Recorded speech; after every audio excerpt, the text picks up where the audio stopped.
Hello my dear lovely students, मैं आनंद कुमार कर अपने YouTube channel A currents classes India number 1 पर आप सबों का हार्दिक स्वागत और अभिनंदन करते हुए, दोस्तों, यह जो मेरा ऑफिशियल चैनल है इस पर मैं मैथमेटिक्स और रीजनिंग का वीडियो डाल ही रहा हूँ। स्ट्रीम लाइव क्लास चल ही रहे हैं, तो आपको जनरल कॉम्पिटिटिव एग्जाम्स के लिए जिन जिन विषयों की जरूरत है और उन विषयों का मैं खुद छात्र जीवन में एक छात्र के नाते जो कुछ भी अध्ययन किया था, तो मैं चाहता हूं कि सारा कुछ आपको जनरल कॉम्पिटिटिव एग्जाम्स जिसके 4 सब्जेक्ट मैथमेटिक्स, रीजनिंग, इंग्लिश और जीके जीएस होते हैं, तो मैं मैथ और रीजनिंग का वीडियो स्ट्रीम लाइव वगैरह क्लास में आया हूं। मेरा प्लेलिस्ट में जाकर आप देख सकते हैं। तो साथ ही हमने सोचा कि आप लोगों के बीच मैं इंग्लिश ग्रामर जो कॉम्पिटिटिव होता है उसे लेकर क्यों ना आपके बीच उतरूं और आप जो कुछ भी आपके लिए जो कुछ भी नीड है, जो कुछ भी एसेंशियल नेसेसिटी है आपके लिए, वैसा सामग्री मैं आपको प्रस्तुत करूं ताकि आप मैक्सिमम स्टूडेंट्स इस वीडियो को देखकर लाभ उठाते हुए अपनी परीक्षा में सफलता को सुनिश्चित कर सकें। तो आइए दोस्तों, इसी बात का ख्याल रखते हुए, इसी के मद्देनजर, इसी संदर्भ में मैं ये पहला वीडियो आप लोगों के बीच रख रहा हूं कॉम्पिटिटिव इंग्लिश ग्रामर का, और उसका बहुत ही खास, बेहतरीन और सुंदर सा चैप्टर टाइम एंड टेंस। तो दोस्तों, हम आज पढ़ेंगे टाइम एंड टेंस का। यह मेरा फर्स्ट लेक्चर क्लास वीडियो होगा और इस पर मैं आगे वीडियो जारी करता रहूंगा। आप मस्ती में आनंद लेते हुए हमारे वीडियो को देखते रहें, तो मैं वादा करता हूं, आपके बीच दावा भी ठोकता हूं कि मैं आपको चारों विषयों का, मैथमेटिक्स, रीजनिंग, इंग्लिश और जीके जीएस का क्रमशः वीडियो जारी करते हुए आपको एक निपुण सेनानी, एक योद्धा परीक्षा के लिए तैयार कर सकूंगा, ऐसा मेरी विश्वास आपके साथ है। तो आज मैं दोस्तों आपके साथ यह टाइम एंड टेंस का वीडियो बना रहा हूं, और वीडियो बनाने से पूर्व, चैप्टर शुरू करने से पूर्व, मेरे कोचिंग के डायरेक्टर सर का ये नंबर है जो आप पूरे वीडियो में देखते रहेंगे, 993484, यहाँ थोड़ा सा गलती हुआ, 9934849798। आप इस पर मिस्टर राजू सर जी, जो हमारे कोचिंग के निदेशक महोदय हैं, आप इनसे कोचिंग संबंधी किसी भी प्रकार का जानकारी प्राप्त कर सकते हैं। तो दोस्तों, बिना देर किए हुए आइए मैं आपके साथ टाइम एंड टेंस का यह फर्स्ट लेक्चर क्लास, जिसका हिंदी हम बोलते हैं समय और काल, तो आज हम जानेंगे टाइम एंड टेंस, और टाइम एंड टेंस पर आधारित डिफरेंट मोड ऑफ क्वेश्चंस जो हमारे विगत परीक्षाओं में, खासकर बैंकिंग सेक्टर, एसएससी सेक्टर और डिफेंस सेक्टर में जो एग्जाम होते हैं, उसमें जो जो प्रश्न सब आए, मैं उसका भी आपका पूरा कोर्स करवाते समय, पूरी क्लास करवाते समय, मैं जगह जगह पर उन प्रश्नों का भी चर्चा करूंगा, और साथ साथ मैं पूरे चैप्टर का डिस्कशन भी करूंगा। तो आइए दोस्तों, टाइम एंड टेंस, जिसे हिंदी में हम समय और काल कहते हैं, टाइम को हिंदी में समय कहते हैं और टेंस को हिंदी में काल कहते हैं। हमारे प्राचीन ऋषि मुनियों ने समय और काल में कोई विभेद या अंतर नहीं माना और जिसे समय कहा गया उसे ही काल कहा गया। और आज अगर इस चैप्टर में हम दोनों को सेम समझता तो यहाँ कंजंक्शन के रूप में एंड का व्यवहार न होकर यहाँ और का व्यवहार होता और यहाँ समय और काल न लिखकर मैं इसे समय या काल अथवा समय अथवा काल बोलता। लेकिन ऐसी बात नहीं, यहाँ टाइम का कुछ अलग अर्थ है, काल का कुछ अलग अर्थ है। इन अर्थ को समझने के लिए मेरे साथी आप टाइम एंड टेंस का मैं डिफिनीशन जो आपके सामने रख रहा हूं, उस डेफिनीशन के माध्यम से आप टाइम एंड टेंस की बारीकियों को समझेंगे। समझे, टाइम एक अलग चीज है और टेंस बिल्कुल ही अलग चीज है। टाइम और टेंस में आखिर ये क्या अंतर है, इसे एक छोटा सा डेफिनेशन के माध्यम से हम समझ सकते हैं। देखिए, the tense is the change of form of a verb. The tense is the change of form of a verb to express the time of an action। समझेंगे दोस्त? और तब हम इसके बारीकियों को समझते हुए, खासकर जब कॉमन एरर हम बनाते हैं या फिल इन दी ब्लैंक्स बनाते हैं, या यूं कहूं कि क्लोजेस्ट टेस्ट जब हम बनाते हैं तो हमें बहुत सारा कंफ्यूजन आ जाता है और प्रॉपर वहां वर्ब या प्रॉपर वर्ड हम सेटल नहीं कर पाते। तो इसकी संपूर्ण व्याख्या हम सारे चैप्टर्स में आपको करेंगे। जो आप देखते रहें, हमारा वीडियो क्रमशः आपके बीच आता रहेगा और मजे में आप परीक्षा को पास कर सकते हैं, क्रैक कर सकते हैं। द टेंस का मतलब काल इज द चेंज, बदलाव है। टेंस क्या है दोस्तों? तो बदल जाना है, बदलाव हो जाना है। किसका? तो of form of a verb, किसी क्रिया के रूप का बदल जाना ही टेंस है। किसी भी वर्ब, जानते हैं, क्रिया के रूप को जब हम चेंज करते हैं, बदल देते हैं, तो वह मेरा बदलाव जो होता है वही टेंस कहलाता है। और यह बदलाव होता किस लिए है? तो to express the time of an action, जो समय के एक्शन को, टाइम के एक्शन को व्यक्त करने के लिए आता है।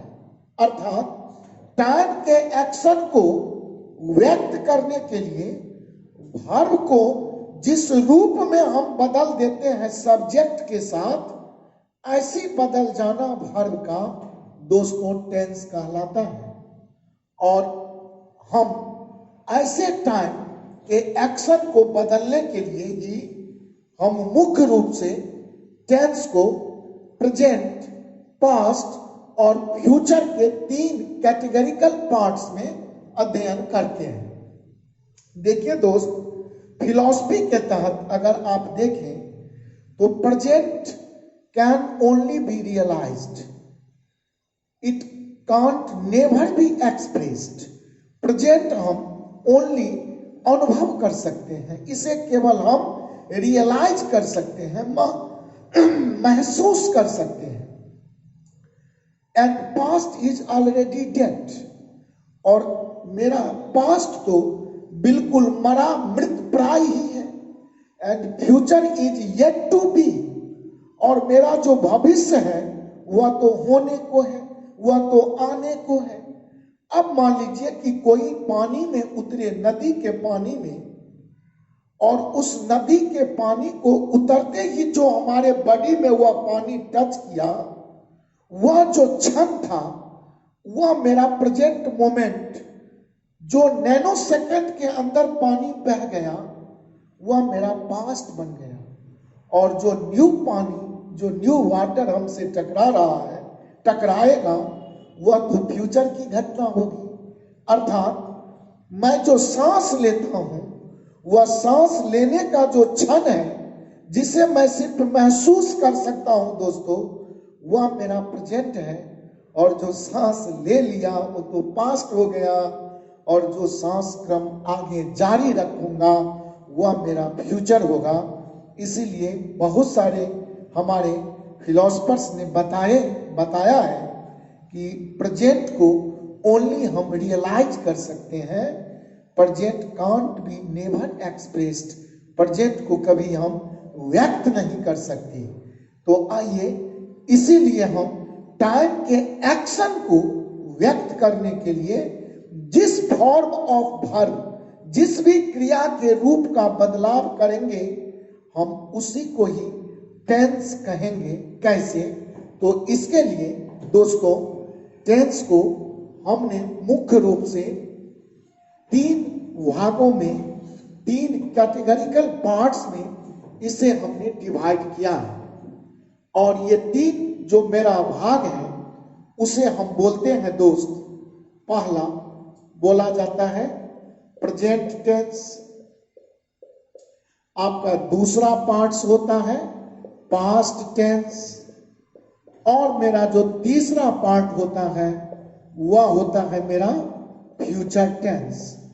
तो मैं आज आपके सामने इस पहला जो मेरा पार्ट है, इस प्रेजेंट टेंस का व्याख्या करूंगा, और मैं कोशिश करता हूं कि टू द पॉइंट अप्रोच, जो मेरा कॉम्पिटिटिव एग्जाम्स होते हैं और उसमें जो प्रश्नों का स्तर या लेवल होते हैं, उस लेवल तक मैं आपके जानकारी को टच करवाने का प्रयास कर रहा हूं।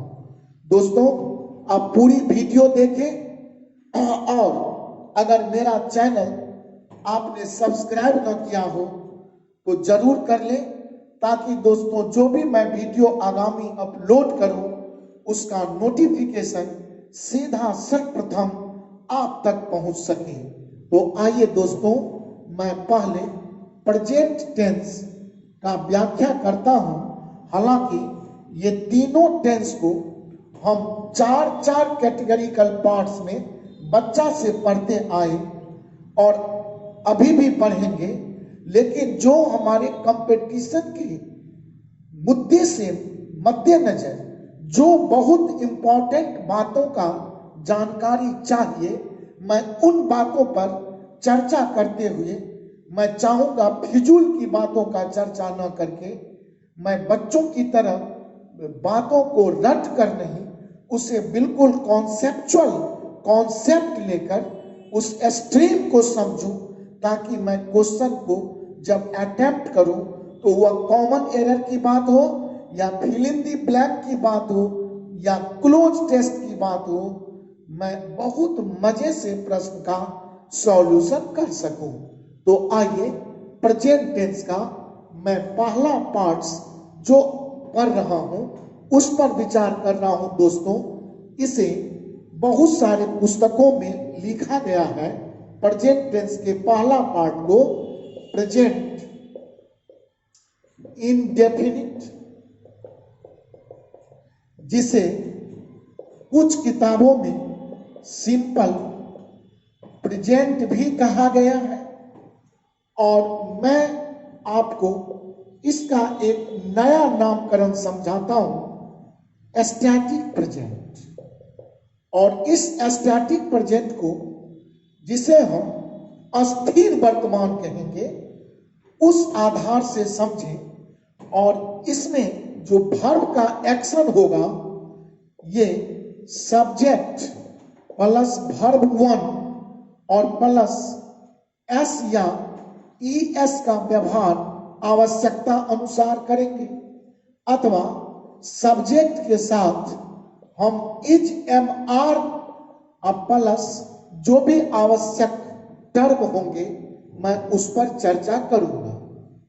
अब मुझे इतनी जानकारी है कि फर्स्ट पर्सन के सिंगुलर नंबर या प्लूरल नंबर अथवा सेकेंड पर्सन का कोई भी सिंगुलर या प्लूरल नंबर के साथ एस या ईएस नहीं लगता है, जबकि वर्ब का एस या ईएस फॉर्म जब लगता है तो वह जब थर्ड पर्सन के सिंगुलर नंबर होते हैं तब लगता है।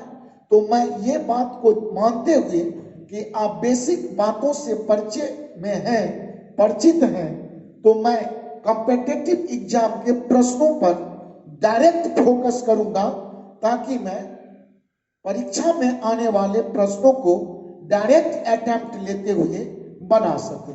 तो आइए दोस्तों, मैं इसका नाम स्टैटिक प्रेजेंट क्यों कहा, तो यह जो टेंस का रूप है, प्रेजेंट का पहला फॉर्म प्रेजेंट इंडेफिनिट या सिंपल प्रेजेंट या स्टैटिक प्रेजेंट, तो इसे हम स्टैटिक इसीलिए कहा कि सबसे जो इसका नेचर है, इस गुण को आप समझें कि यह वर्तमान के किसी भी अस्थाई कार्य को दिखाने के लिए इसका व्यवहार होता है।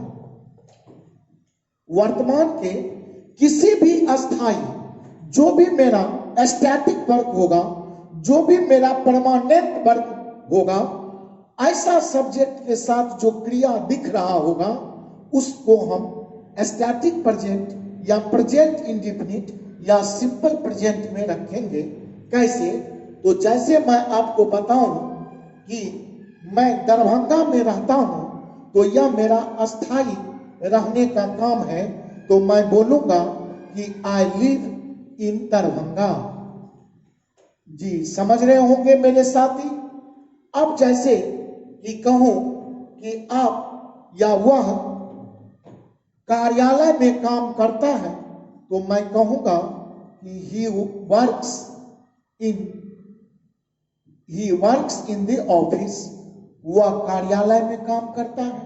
अब ही थर्ड पर्सन है तो इसके लिए वर्क्स आया। आई फर्स्ट पर्सन सिंगुलर नंबर है तो इसमें एस या ईएस नहीं लगेंगे। मुझे मालूम है कि इन सब बातों से आप बिल्कुल ही परिचित होंगे।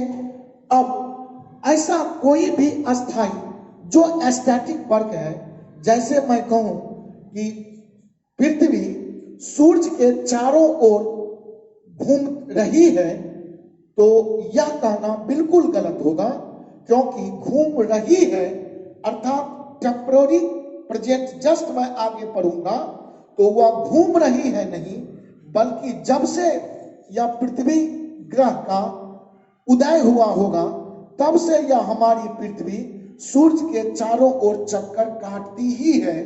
तो ऐसा जो अस्थाई भाव दिखता है, ऐसा जो परमानेंट एक्शन दिखता है, ऐसे परमानेंट एक्शन को शो करने के लिए हम स्टैटिक प्रेजेंट या प्रेजेंट इंडेफिनिट या सिंपल प्रेजेंट का व्यवहार करते हैं। तो मैं कह सकता हूं बहुत मजे में कि दी अर्थ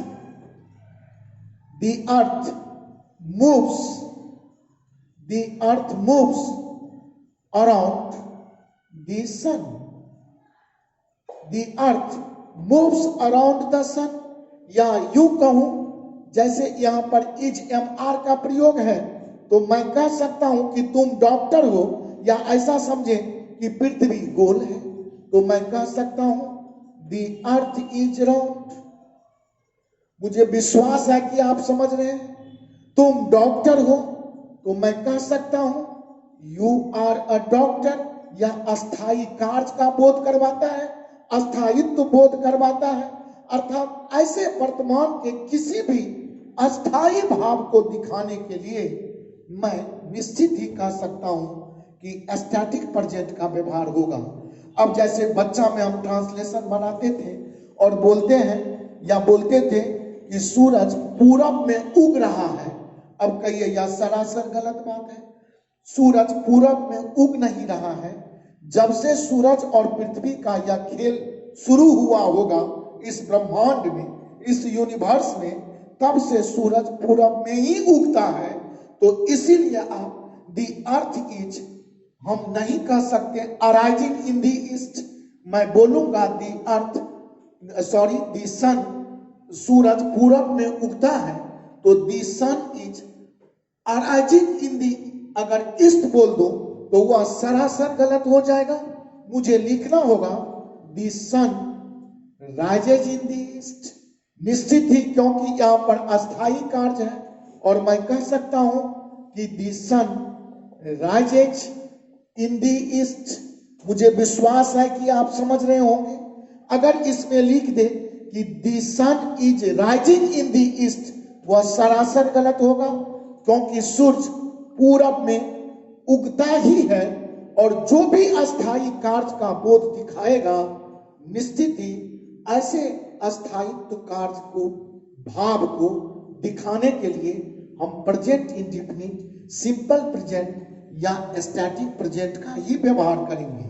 अब सेकेंड जो इसका नेचर आता है दोस्त, इसका जो सेकेंड भाव आता है, जो इसका सेकेंड अर्थबोध है, तो उस सेकेंड अर्थबोध को समझे कि वर्तमान में किसी भी कर्ता का कोई आदत हो तो वर्तमान का आदत संबंधी, आदत भाव दिखाने के लिए, आदत भाव दर्शाने के लिए, समझे ठीक से, इस टेंस का हम प्रयोग करेंगे। वर्तमान में, प्रेजेंट में, अगर किसी भी सब्जेक्ट का कोई हैबिट दर्शाया जाए, कोई उसका हैबिचुअल एक्शन दर्शाया जाए, तो आप किसी भी टेंस में न जाकर, या प्रेजेंट टेंस का भाव दर्शाता हो तो प्रेजेंट का कोई अन्य एक्शन में न जाकर मैं वर्ब का एक्शन जो दिखाऊंगा वह निश्चित ही स्टैटिक प्रेजेंट का ही एक्शन दिखेगा। अब जैसे मैं कहूं कि वह जब कभी भी आता है तो मेरे लिए मिठाई लाता है, मेरे पिताजी जब कभी भी आते हैं तो मेरे लिए एक पुस्तक लाते हैं, तो मैं बोल सकता हूं कि whenever my father whenever my father comes, वर्तमान का आदत है, he brings, वह लाते हैं, बुक, कोई भी बुक, फॉर मी, मेरे लिए। मेरी प्रेमिका जब कभी भी आती है तो मेरे लिए फूलों का गुलदस्ता लाती है। Whenever my lover comes, she brings a bucket of flowers। कहने का मेरा मतलब कि वर्तमान का कोई भी आदत भाव अगर दर्शाना होगा दोस्त, तो निश्चित ही उसमें हम स्टैटिक प्रेजेंट का ही व्यवहार करेंगे। अब मैं थोड़ा सा इसका तीसरा फॉर्म भी देखता हूं। ये तो हुआ हैबिचुअल एक्शन इन प्रेजेंट। अब भविष्य की कोई भी दो घटना का जिक्र करना हो तो उसे हम कंडीशनल क्लॉज के नाम से जानते हैं। अर्थात मैं इसका तीसरा जो नेचर पढ़ूंगा वह समझूंगा भविष्य के कोई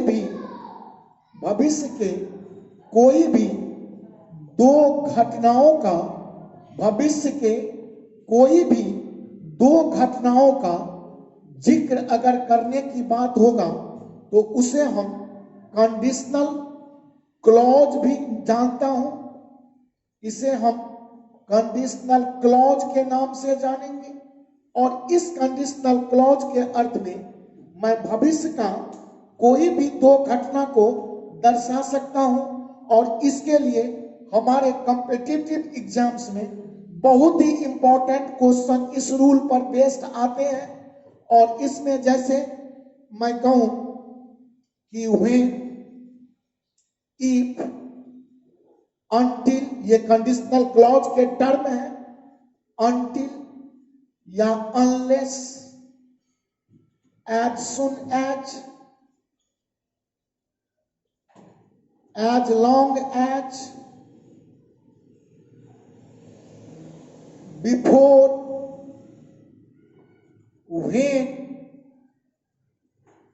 when ever.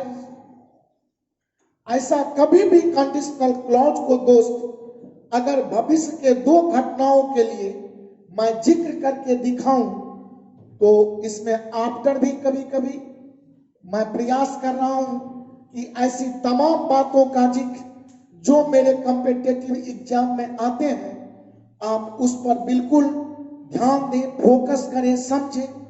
When, if, until, unless, as soon as long as, before, when, whenever, after। ऐसे जब कंडीशनल क्लॉज से हम भविष्य के कोई भी दो घटनाओं को जोड़ते हैं, उसका जिक्र करते हैं, तो दोस्तों ध्यान रहना चाहिए कि इस नियम पर आधारित बहुधा प्रश्न हमारे कॉम्पिटिटिव एग्जाम्स में पूछे गए हैं। और जैसे कि इस पर एक पीओ एग्जाम का मैं क्वेश्चन आपको दिखाता हूं और आप देखेंगे कि इसमें गलती क्या था और कहां पर इसकी गलती होगी। ये जब भी आपको ऐसा किसी भी सब्जेक्ट के साथ ये वर्ड आपको ये टर्म दिखे तो ध्यान रहना चाहिए कि इसके जस्ट बाद निश्चित ही आपका प्रेजेंट इंडेफिनिट या आपका स्टैटिक जो प्रेजेंट मैं बोला हूं इस टेंस के अलावा कोई भी दूसरा फॉर्म ऑफ वर्ब एक्शन में आप नहीं डाल सकते, नहीं तो आपका वाक्य बदसूरत के साथ साथ भद्दा के साथ साथ बिल्कुल ही ग्रामेटिकल एरर में चला जाएगा। और इस पर आधारित बहुत बार नहीं लगभग परीक्षाओं में इस पर बेस्ड क्वेश्चन एक पूछे ही जाते हैं, चाहे कॉमन एरर में, चाहे फिल इन दी ब्लैंक्स में या क्लोज टेस्ट जैसे क्वेश्चन में आप देखेंगे तो ऐसा फिल करने के लिए ऐसा फिल इन दी ब्लैंक्स में क्वेश्चन करके दे दिया जाता है। जैसे मैं एक प्रश्न आपके सामने रख रहा हूं दोस्त और उसे आप देखेंगे मजे में कि एक मैं पीओ में पूछा हुआ क्वेश्चन हूबहू आपके साथ शेयर कर रहा हूं। as soon as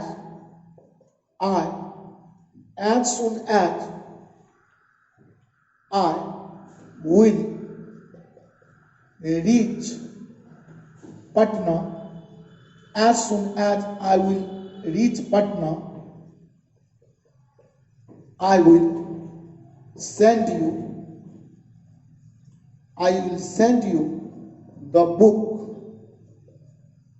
which you asked for। समझेंगे दोस्त, बहुत ही इंपॉर्टेंट क्वेश्चन, बहुत मजेदार question. You have asked for, यहां थोड़ा सा यू हैव आस्क्ड फॉर, समझिए।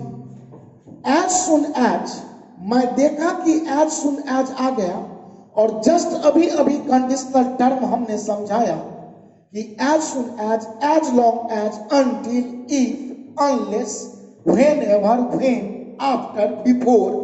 ऐसा कभी भी टर्म आप देखें किसी भी सब्जेक्ट के साथ जुड़ा हुआ तो आपको तुरंत आपका दिमाग में स्ट्राइक हो जाना चाहिए कि इसके बाद सब्जेक्ट जो भी होगा वह स्टैटिक प्रेजेंट वर्ब ही लेगा।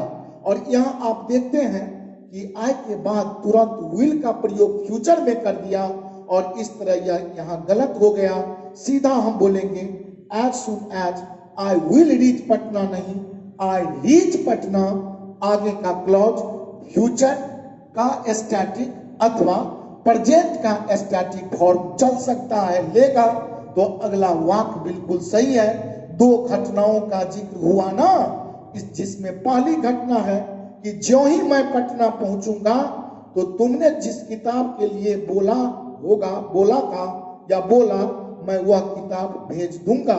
तो यहाँ पर ज्यों ही का प्रयोग, ज्यों ही एज सुन एज आया, आपको सिर्फ इस टर्म को ध्यान रखना है और इस टर्म के बाद आने वाला सब्जेक्ट निश्चित ही दोस्तों स्टैटिक प्रेजेंट का ही फॉर्म ऑफ वर्ब लेगा और इसीलिए इसे हम टेंस में जानते हैं।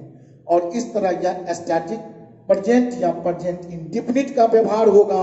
और इस तरह दोस्तों आपको लगता है, मुझे पूरा विश्वास है कि आप इस पर आधारित प्रश्न को समझ गए होंगे। जैसे मैं कहूं, एक उदाहरण देकर बहुत मजे में आप समझ सकते हैं कि मैं अगर कह दूं एक क्वेश्चन कि you will not pass unless you will work hard. अब समझें इसमें एरर कि यू विल नॉट पास, चलिए तो यू विल नॉट पास। अब फिर देखिए यहां पर अनलेस आपको दिखाई पड़ा। अब अनलेस अंटिल जो ही दिखाई पड़े तो आगे आपका विल का प्रयोग सरासर गलत हो जाएगा और आपको कहना चाहिए कि यू वर्क हार्ड। और यहां पर स्टैटिक प्रेजेंट का फॉर्म हम सीधा सब्जेक्ट के साथ वर्ब में एस या ईएस जोड़ते, लेकिन यह तो सेकंड फॉर्म ऑफ न सब्जेक्ट है, इसीलिए हम इसके लिए एस या ईएस नहीं रखा। अगर यहाँ पर ही रहता तो मैं यहाँ पर व्यक्ति का कोई नाम होता सिंगुलर में तो उसके लिए वर्क न लिखकर वहां वर्क्स लिखता। और मुझे पूरी विश्वास है दोस्तों कि आज के इस प्रथम या फर्स्ट वीडियो में आप बहुत मजे में हमारा यह स्टैटिक प्रेजेंट को समझ गए होंगे। मैं आगामी सेकेंड वीडियो जो आपके बीच रखूंगा, मैं चाहता नहीं कि बहुत बड़ा बड़ा वीडियो बना के रख दूं कि आप बोर महसूस करने लगे। आप इतने रूल्स फॉलो करते हुए मजे में अंग्रेजी ग्रामर को सीखें, ऐसा मेरा एक छोटा सा प्रयास आपके साथ है। मैं तो मैथमेटिक्स और रीजनिंग का मूलतः शिक्षक हूं, लेकिन अपने छात्र जीवन में सभी विषयों की जो तैयारी की उस आधार पर मैं चाहता हूं कि टू द पॉइंट अप्रोच आपको कॉम्पिटिटिव एग्जाम्स के लिए तैयार कर सकूं। तो दोस्तों आपको यह वीडियो कैसा लगा जरूर ही कमेंट बॉक्स में कमेंट करेंगे। मैं प्रतीक्षा में रहूंगा।